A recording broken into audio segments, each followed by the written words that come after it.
All right, we're going to dive into a very eat your vegetables kind of back page boiler. Blah, blah, blah. All right. So today I'm going to dive into something that has kind of been sitting right out in the open for a long, long time, and very few groups actually do it correctly. One of the big areas that defines a successful YouTube channel from an unsuccessful YouTube channel is the library management. And it's something that no matter how many of those crazy guru, I cracked the algorithm, kind of business coach people out there, I've rarely ever seen it brought up. Overall, YouTube library management sounds boring as hell, right? The reason that it's become an issue is because it sounds so boring, but it's literally worth about 30 to 40% additional revenue and channel growth across the board, not a rounding error, not nice to have. You could effectively be, have a brand new Corvette sitting in your driveway and you're just paying zero attention to it because you don't realize that you own it. All right. For the last decade and pretty much full decade, every single piece of YouTube content advice has been the same. Post more frequently. It's like the industry got stuck on a loop. Be consistent, upload daily, now twice daily, 3 times daily, if you really want to make it. And that is in a way true for short form content, and shorts definitely posting frequencies do drive engagement. But on the other side, all of that horizontal content, a lot of the longer form content kind of gets left out and forgotten. So you make these great long form videos. They pick up views, grow over the first week or so, and then it kind of dies in flatlines, becomes kind of just another digital corpse in your content graveyard. And effectively, every piece of advice that I've seen is just make another video.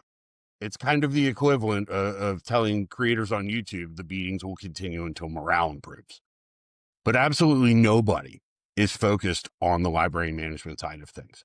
There is a 30% gain in both new audience and channel revenue that is effectively being left on the table by 95% of creators. It's absolutely insane. I was reminded of this greatly. I did a webinar a few weeks back with Garrett Downing. Garrett's the senior director of social media at the Ravens, and Dan LaTorca, who's the marketing director for Zoom. We were talking about YouTube strategies and kind of how they work for sports. But a great example is called out on that, looking backwards at their Super Bowl highlights from 2013. So, effectively 12 years ago, Obama was still in his first term. We had an iPhone 5 that had just come out, and Psy's Gangnam Style was crushing it. So ancient history in terms of internet years. But what's absolutely insane, that video of their Super Bowl highlights still gets over 10,000 views every single month. New views in 2025 from a game that happened over 12 years ago. It isn't luck. It isn't the algorithm being nice. It's effective system maintenance. And if you look across the timeline, that timeline over the title's been updated, numerous times over the 12 years. The thumbnail has been updated as well. And the description's been updated with optimal frequency to ensure that it's being picked up effectively by the algorithm. So every single year, these actions are being done on a video that's now, old enough to be a college freshman. And they do it because that video is a revenue generating asset and driving new fans in to the Ravens flock. It's not a viral moment. It's kind of a flywheel action that drives both engagement and growth across new audiences. And this is what I'm talking about when I say library management on YouTube. So before we get into how to optimize, you need to understand kind of what you're optimizing against. One of the biggest errors that I see across YouTube is that people will try and optimize for the algorithm. So YouTube does not have one algorithm. It has 4, not 1, 4. I know this because if you actually go over their product updates and look at where they're putting new product bets, you will see that the documentation, kind of their API documentation, bears this out. What are the 4 distinct algorithms on YouTube? So it is search, number 1 at the top of the page. People are actually looking for specific stuff, very similar to Google, their parent company, but from how to fix a garbage disposal to Ravens 2013 Super Bowl highlights, actual queries. So recommended or browse is kind of the personalized homepage. It's the one they see. It's not your aesthetic on your YouTube page. It is the algorithm recommending to logged in users the videos that most likely will interact with them. Suggested, and up next, that's the sidebar, related video section. That's the algorithm effectively trying to predict what you will engage with best next. And then there's shorts. It's its own separate universe, own rules, own metrics, most similar to Reels and TikTok. But effectively, from a Google standpoint, it would be the rebellious teenager of their algorithm family. So what absolutely kills me is that most creators are optimizing kind of exclusively for browsing suggested. They're chasing algorithmic recommendations. They want push traffic and they want to go viral. They want the algorithm to kind of bless them with views. But they're completely ignoring the largest discovery engine, search. First off, YouTube search traffic is evergreen and it compounds. There are 2.7 billion monthly searches on YouTube. Search traffic is people actively looking to either discover or solve a problem. So this is really the difference across channels between occasionally trending and building a sustainable growth model on YouTube. And so effectively, nobody optimizes across this because it's not sexy. You can't screenshot your search traffic and post it with algorithm cracked in the caption title. So overall, there's also a structural issue that people run into. There are some basics on YouTube that pretty much everybody gets wrong. And so, man, we need to talk about titles and descriptions because, oh boy, are most channels doing them dead wrong. YouTube's guideline is crystal clear. Keep your titles under 60 characters. That's it. Simple rule. And you know what the actual compliance rate of YouTube creators is with this recommendation? 18%. 85% of creators are writing titles that cut off in search results with those 3 little dots as shame.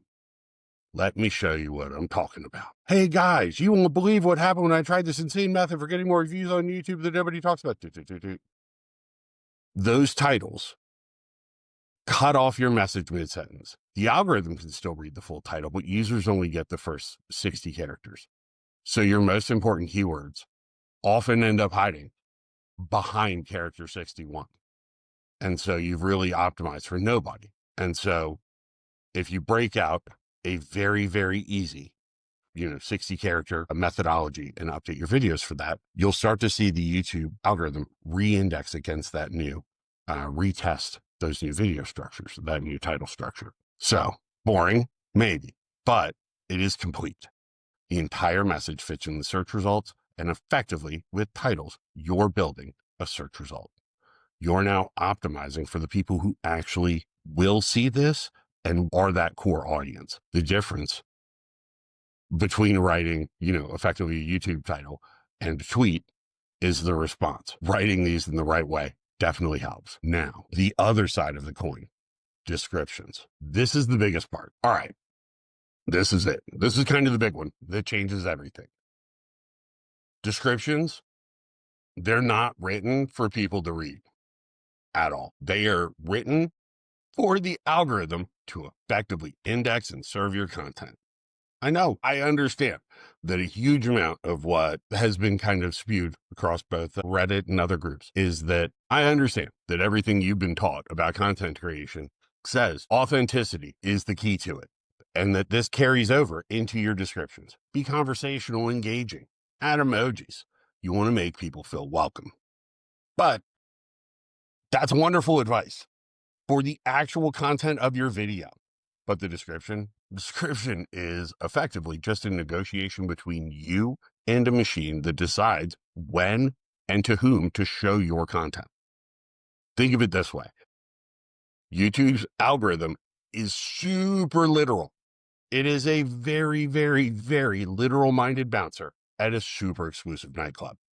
You need to be exact in your words and your phrasing because it is going to match those exact words from the description with new users in terms of engagement and interest. And so effectively, you have to speak robot. And when you do it correctly, it will optimize your descriptions for the algorithm first and humans second. You'll get, on average, 2.3 better time. When you do this right and you optimize your descriptions first for the algorithm and humans reading second, you can see 230% increases in search rankings. 2.3 times, not 2.3%, 2.3 times better search rankings, as in more than double. And here's how it works. Effectively, your first 150 characters is your pitch to the algorithm and the snippet that shows up in the search results. You're writing a Google ad effectively. Primary keyword, secondary keyword, value prop. No fluff, no personality, pure old school 2010s SEO. Then you add timestamps, chapter markings. The algorithm uses these to understand the video structure. It helps YouTube know where different topics are covered. Then related videos, internal links, and cards. You're building a web that connects your content and tells the algorithm these videos are related in a very similar way that SEO backlinking works. And then on top of it, you can add keyword variants in natural sentences at the bottom. This feeds YouTube's NLP, natural language processing, and the algorithm is looking for semantic relationships. It wants to understand context. So if you give it context using different ways of saying the same thing, when you do all of this effectively, the algorithms are able to go, I understand this video. I understand the chapters of this video, and I understand who to show it to in what context. The algorithm needs to understand your video before it can really show it to anyone. And the description is how it understands your video. This isn't optional. It is flat out foundational. All right. So looking at good versus bad, if you're able to do this, when we look at, let's say, the Ravens Super Bowl video as an example, a bad example would be, hey, Ravens, check out let's relive the glory from, Super Bowl, Ravens flock champions, does nothing. What they should, the format that they do follow that works very well here is Baltimore Ravens Super Bowl XLVII highlights featuring Joe Flacco's MVP performance against the 49ers from New Orleans, February 3rd, 2013. Full game highlights. And it breaks it out into the opening kickoff, Jacoby Jones, amazing touchdown, Joe Flacco being elite, the power outage incident, and then the final championship moments. It also breaks out related video links and does a great job. So Baltimore Ravens, you got your primary keyword. You have your Super Bowl highlights, Joe Flacco, secondary keywords. You have specific players called out there. You also have optional keywords for the opponent because their fans may engage as well. You have date specificity. You have the date specified and championship game full highlights for an easy value proposition. Timestamps organize the content related into video links. And the keyword variants in the natural language feed the NLP model that YouTube uses. This description is optimized for the algorithm and it sends it a thank you card. So timestamps organize the content, then related video links, building the internal network, right? That SEO feature. Then your keyword variants enter into the natural language, feeding the NLP model. This description is so optimized, the algorithm probably sent them a thank you card. The first description says, we're excited. The second description says, I am a video about the Baltimore Ravens defeating the San Francisco 49ers in Super Bowl 47 on February 3rd, 23rd, featuring all of it. The one that picks up the most search traffic is the one that is structured in a way that is most friendly to an algorithm to read and serve. And so this is how you write for robots first, humans second. Because humans can figure out what your video is about by watching it. The algorithm can't. Computers can't watch videos. The algorithm needs you to explain it like you're talking very literally to a 5-year-old who also happens to control whether or not your content is successful. All right. So, what is the playbook for kind of getting in front of this? And what is the order that actually matters? It's different from what everyone has been kind of seeing and doing. Step one, you need to audit. You're looking for videos that got initial traction and then plateaued. These kind of evergreen videos, videos on evergreen topics, not news, not trending. You want evergreen topics that people will still search for next year. Think of it, your FAQs, how to change a tire, chocolate chip cookie recipe, Ravens Super Bowl highlights, content that doesn't expire. Step two, and this is critical, rewrite all of your descriptions and titles. This is the first optimization move. Step two, and this is critical, rewrite your descriptions. This is the first optimization move, not the title, not the thumbnail, the description. Why? Because if the algorithm doesn't understand what your video is about, nothing else matters. You can have the best title in the world, the highest click-through rate on a thumbnail God ever created, and the algorithm doesn't know who to show it to, you're effectively screaming into the void. You have to fix your foundation first. Make the algorithm understand your video, and then every other fix you do gets amplified. Step three, title and thumbnail. Now you can optimize for click-through rate because you're optimizing for search traffic, not browse traffic. That means clear, descriptive titles. No clickbait, not "you won't believe." Just telling people just tell people what your video is about in 60 characters or less. And then step four, internal linking. This is where it becomes really systematic and really can help drive content generation.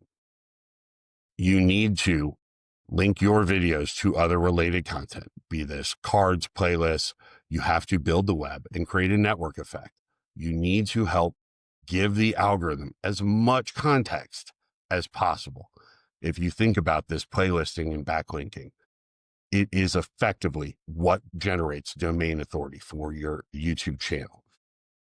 And so this order matters massively because it amplifies each step in the chain. The description tells the algorithm what your video is. The title and the thumbnail get the click. The internal linking distributes the traffic and authority across your channel. You have to do it in this order. Do not skip steps. Don't get creative with a sequence. This is the recipe. And like a souffle, you have to follow the recipe and leave it in the oven for the right amount of time or the shit's going to fall. So having a description template, 100%. You need to have a template. You must have it. There are formats, I can happily provide you with them, that will literally, you can screenshot, tattoo it on your arm, but whatever you need to do. The first 150 characters, primary keyword, secondary keyword, value prop. You are writing a classified ad, not a dating profile. This is not a creative writing exercise. Nobody's grading it. This is a classified ad. Baltimore Ravens Super Bowl 47 highlights featuring Joe Flacco MVP performance. That's 85 characters. Boom, done. Timestamps. These are your chapter markers, but put keywords into the chapter names. Don't write introduction, right? How to optimize YouTube titles introduction. Every word does work. Also, related videos, 3 to 5 internal links. If you've got a big library, we need to use keyword rich text for the link descriptions. Check out our guide to YouTube thumbnails and not click here. The text itself is part of your SEO. Then at the bottom, 2 to 3 sentences with keyword variants in natural language. This tutorial covers YouTube title optimization, video headline best practices, metadata strategies, blah, blah, blah, blah, blah. And you're teaching the NLP model's semantic relationship. You're saying all of these phrases mean similar things. And the most important part, don't forget, you are writing for robots first, humans second. You are writing for robots first, humans second. The algorithm has to understand your video before it shows it to anyone.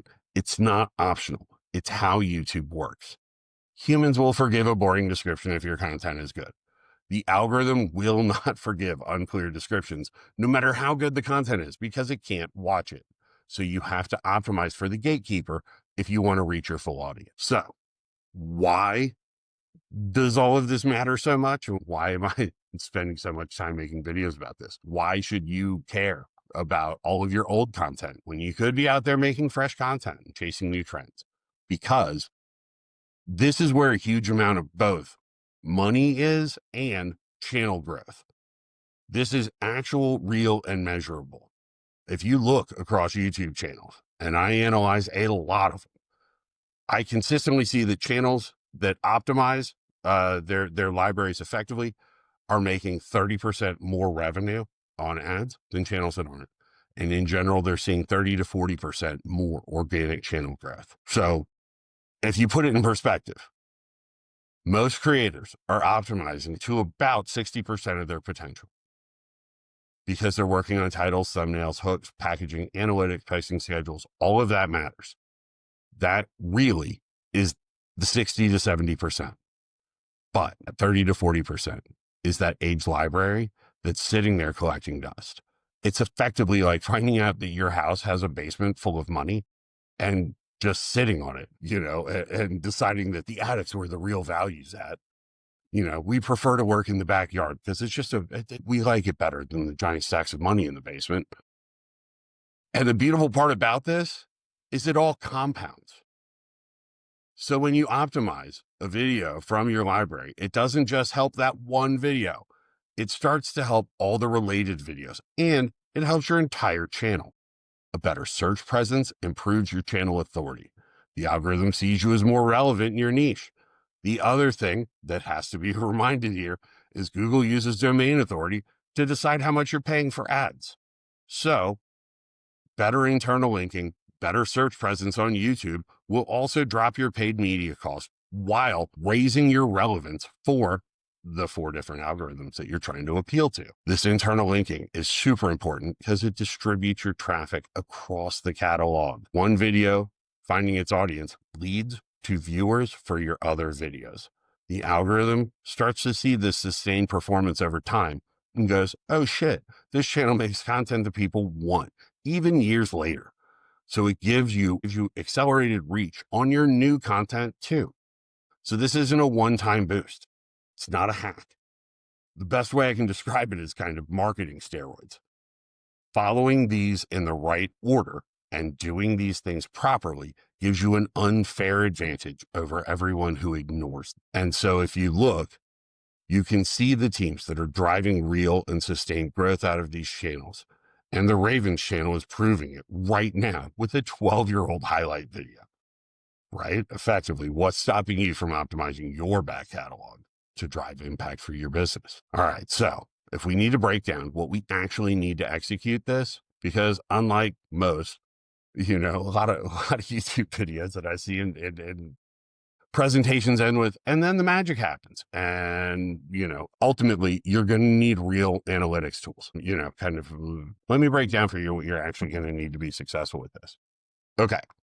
Let me break down what you're actually going to need to be successful with this. Because unlike a whole lot of kind of what to do to win on YouTube videos that I see, they kind of end with like, and boom, then the magic happens.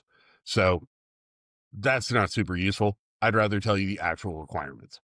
First, you're going to need analytics tools. You're going to have your YouTube Studio analytics set up, which you should already know. Search Console integration is helpful, but not required, and some form of competitor analysis so you can benchmark your performance. At a basic level, that's kind of all you need. You don't need a ton of fancy software and other things to kind of break these down. First, analytics tools. At a minimum, you're going to need to have your YouTube Studio analytics set up, which you should already have if you have a YouTube channel. Ideally, you want to integrate this into your Google Ads, Google Analytics, and your Google Search Console. Search Console's helpful, but not required. Additionally, you're going to want some form of competitor analysis, benchmarking, monitoring tool.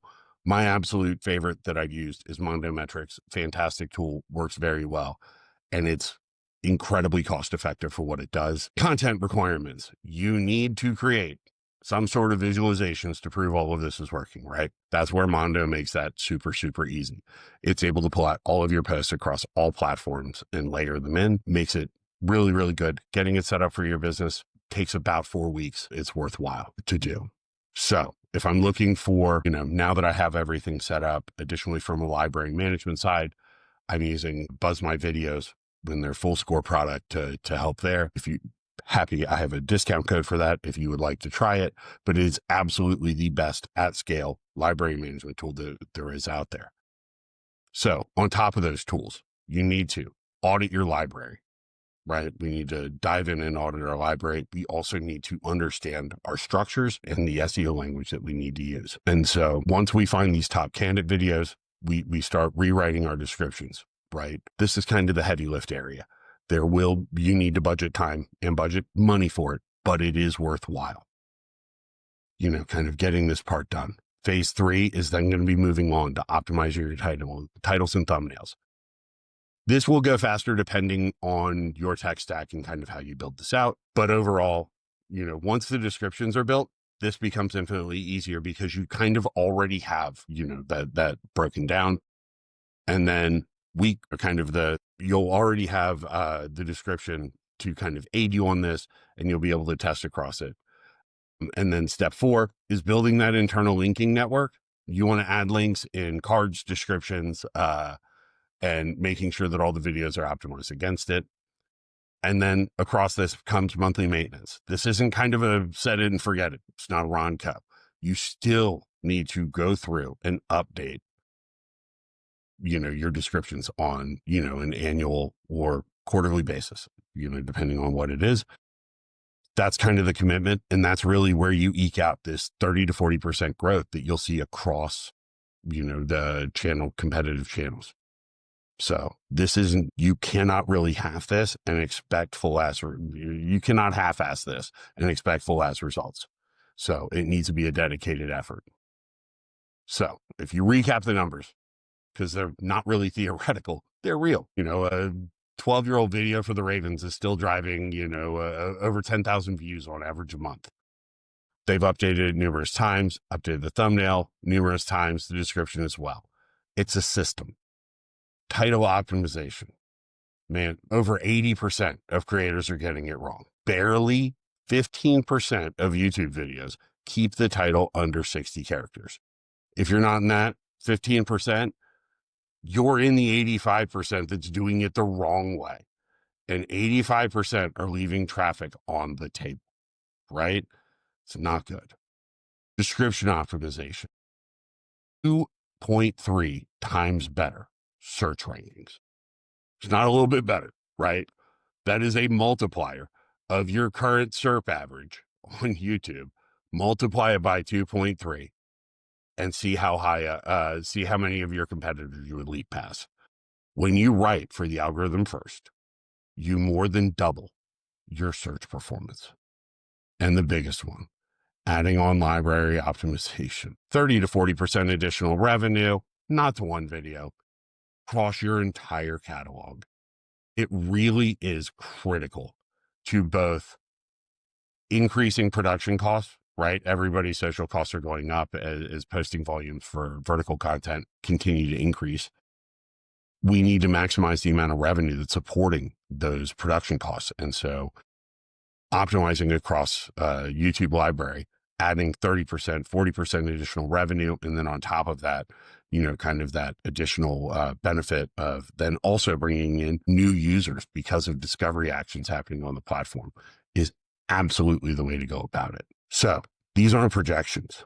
This really isn't theory. This is kind of hard data that you can measure across actual channels. Feel free to go, verify for yourself as well. And so here's what you should be doing next. You've got 3 options effectively. Option 1, kind of undertake these projects on your own within your own team. And start to identify your top 10 videos where the traction just fell off. Run the 4-week sprint, the 4 steps, on a smaller subset, you can break it into a 4-week sprint. Week 1, audit. Week 2, descriptions. Week 3, titles. Week 4, internal linking. It's not super complicated. It's a pretty decent amount of lift.